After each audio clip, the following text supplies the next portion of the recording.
Welcome back. Immigration crisis aside, I had to get Senator Cornyn's take on a courthouse development which stunned many. All right, Senator, amid a growing drumbeat for impeachment proceedings in the House, there was news of the controversial Hunter Biden plea deal falling apart. Now, you're a former judge and Texas Attorney General, so I welcome your take on this. This initial deal was a sweetheart deal. It, again, confirms people's belief that there's a double standard of justice. Okay, guys, looking for a quick reaction to the Biden plea breakdown. Stephen. I think we still have to wait and see all the details. The senator is right in what he's saying, and this is just the beginning, so we're going to have to wait and see more information. How about it, Rudy? You know, here in Austin, we had a double reaction. Crickets from the left and on the right. For them, I heard a lot of people saying it's confirmation of the double standard, the hypocrisy, the corruption up in Washington, D.C. It's also interesting, as all this was going down, Trump was calling Senator Cornyn Mitt Romney 2.0, right?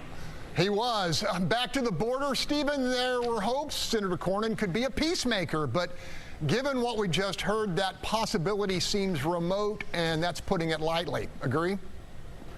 Agree. And I mentioned priorities because the senator is bringing to light an issue that actually, impacts people who are in the country right now. Now, granted, there is a concern on the border that will continue to be there, but some of this is political theater. What the senator is talking about is something that's tangible. If you can't locate where these children are, if you don't know if they're in schools or any information as to track where they are, that's a big deal because they're already here. Now, there's an issue that we have to deal with on the border, but there's a bigger issue if they're already here.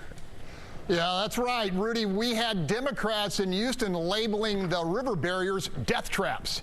Given that the buoys currently stretch less than a quarter mile, do you view this protest as legit or a red herring to whip up the base? Yeah, Greg, here in Austin, it's kind of been viewed as a red herring. That argument really hasn't gained any traction here in the Austin area. And the main reason is because of what the senator pointed out. It's not that long, and it's doing what it's designed to do, and that is to push the migrants who are in the water, push them downstream, down to a point where they can be apprehended or pushed back to the Mexican side. Stephen, the revelation of more than 85,000 unaccompanied children gone missing came from reporters at the notably un-Republican New York Times. Is this the kind of issue that can damage Biden in 2024?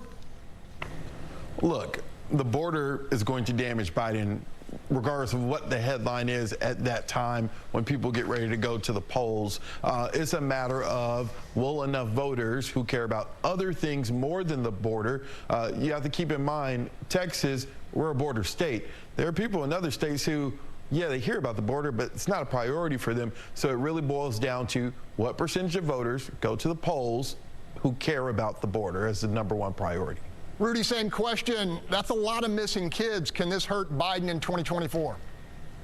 It's frightening and it's disappointing, and it's a problem that's really hiding in plain sight. But I fear that until we start seeing kids being rescued en masse, until we're starting to see kids that are murder victims, it's like what Stephen pointed out, like with the border. If you're away from this area, if you're not close to this situation, it must not be happening, and it's a disconnect, and that's why my word was disconnect. All right, with the Biden Justice Department filing suit against Texas, Governor Greg Abbott, to no one's surprise, doubled down. What do you make of that reaction, Stephen? I talked to a constitutional lawyer this week. He said right now the win goes to Governor Abbott because regardless if a judge in Texas says remove it, it's going to go to the 5th Circuit. The 5th Circuit is not a friend of President Biden. They'll likely side with the governor. So for a while, Governor Abbott's going to be able to keep what he wants. But that constitutional lawyer I talked to, he said ultimately he thinks if it goes to the Supreme Court, they may say immigration belongs to the feds. Quickly, Rudy, polling shows that Texans are backing both the border barriers and the razor wire. You surprised?